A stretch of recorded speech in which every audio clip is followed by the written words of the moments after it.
It's Yeah. not easy, I must confess, I'm laughing and smiling about it, but I know the times I had sleepless nights, trying to juggle the two, red eyes Mhm. and all over.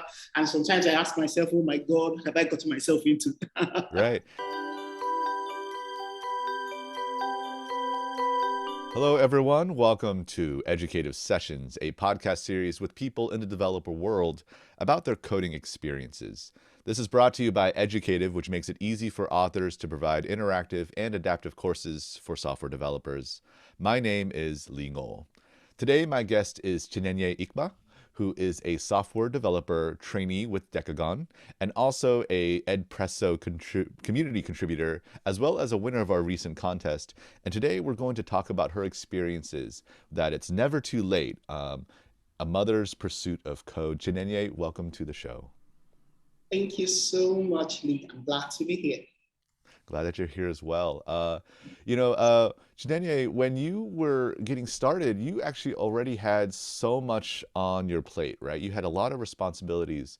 Tell us a little bit more about your circumstances at your beginning of your journey when you were learning code. Yes, I'm a wife and a mom of four adorable children, and so I'm trying to kickstart my career after taking some time off, for the family. It wasn't an easy choice because I needed a car. I needed to grow myself, but at the same time, I needed to ensure that I had time for the family too. And so it was a bit of a tough one to do because a lot of times, people think that you can't have the two. Either you get the career and you sacrifice the home, or you stay home and sacrifice the career. But I'm like, there must be a way. I can have the two. Why do I have to sacrifice one for the other? And so I believed in it. I stayed positive, and then that's why I'm here. Hmm. Well, it's amazing because I mean that balance is such a struggle for many people, and you are you're a mother of four and a wife, and so what was it about code in particular for you that really appealed to what your interests were? Um, and also, well, I'll stop right there. Why was it? I mean, there's so many things you could have done. What was it about code that was really of interesting? Okay, so at the time I decided to launch back into the workplace, like I knew I wanted something challenging. I wanted, I'm kind of, I'm interested in finding out how things fit together, how they work together. In my previous work, I had the opportunity to work in such a field. And so I didn't know what I was looking for exactly, but I just knew I needed something that will challenge my brain, something that will make me think critically, something that will make me analyze things, pick Sure. up little things and trying to create a masterpiece out of them. And so when I found coding, I just knew, yes, I had hit the jackpot. That sounds great. And I think a lot of people, whether they look into it or they discover it in time, find that same kind of realization when it comes to code. But you had your own share of dissenters, of people who thought you shouldn't be doing this. Can you tell us a little bit more about who they were and why did they not necessarily believe in this new direction for your life? Yes, I live in an area where the primary school of thought is that the woman's place is in the home, Mm, just at this stage as a mom, you just need to focus on your children and help them grow. You shouldn't be worrying about so much about a career. You should just take anything that you can see around you. But I was specific. I knew what I wanted. I was specific about it. And so, even though they were saying that, it came to a point where I realized that to gain fulfillment in this life. And also, one of the most amazing pushes is that I try to teach my kids that they can be whatever they want to be. And how best do I teach them, if not by showing them? mhm. I think that's wonderful. And, I mean, it's not unusual that there are still some, I'm going to argue, antiquated perspectives on what people should do with their lives, especially when it comes to things like gender and whatnot. And I think it's such a courageous thing for you, not only because you're not just doing this for yourself, you want to set an example for your children, right? To say, Yeah. you know what, like this is not just what's possible for me, but it can be possible for you. And I love that so much. I love that you're interested in setting a example for the future.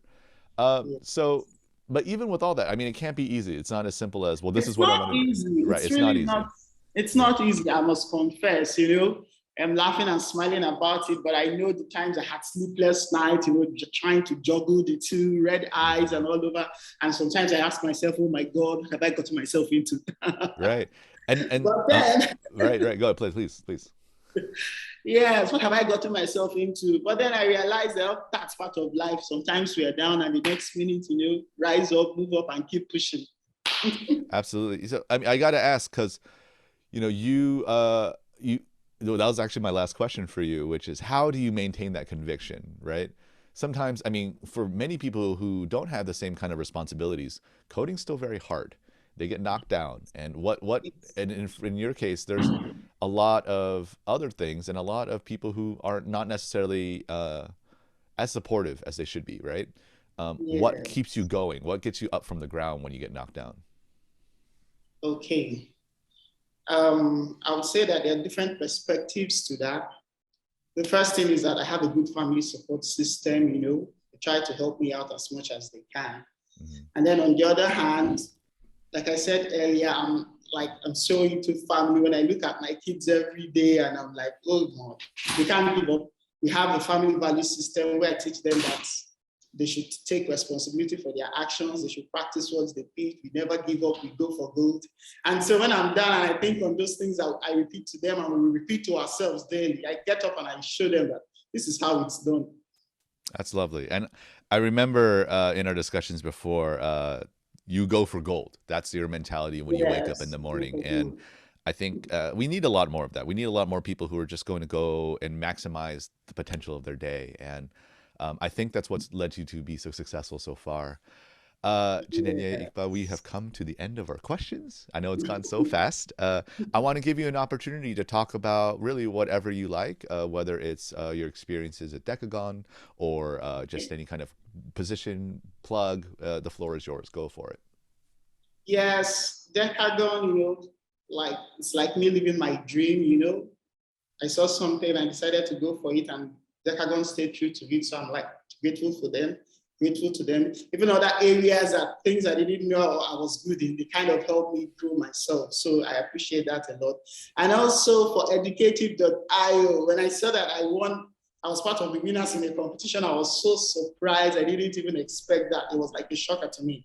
But that opportunity gave me the leeway to look more into what Educative.io does. I got to know about the podcast community, the different aspects that are there that also support the technical world. And so it's been a massive ride, and I'm so thankful to the organizations and people and places that are giving me the opportunity to shine through. And also I'm open to opportunities to work with or collaborate on projects, like I said, that will enable me or us to create a masterpiece. That's wonderful. And, I hope anybody that's looking for wonderful talent like Chinenye, check out all the people over at Decagon as well. Chinenye, that's the end of our session, and I really want to appreciate you taking the time to speaking with us. I know we're in actually different locations in the world, but it's really wonderful to hear how your stories can resonate regardless of where you are and what background you come from. I also want to thank everybody for either listening or watching this episode too. You can check out more of our episodes on YouTube or on any major podcasting platform by looking us up at Educative Sessions.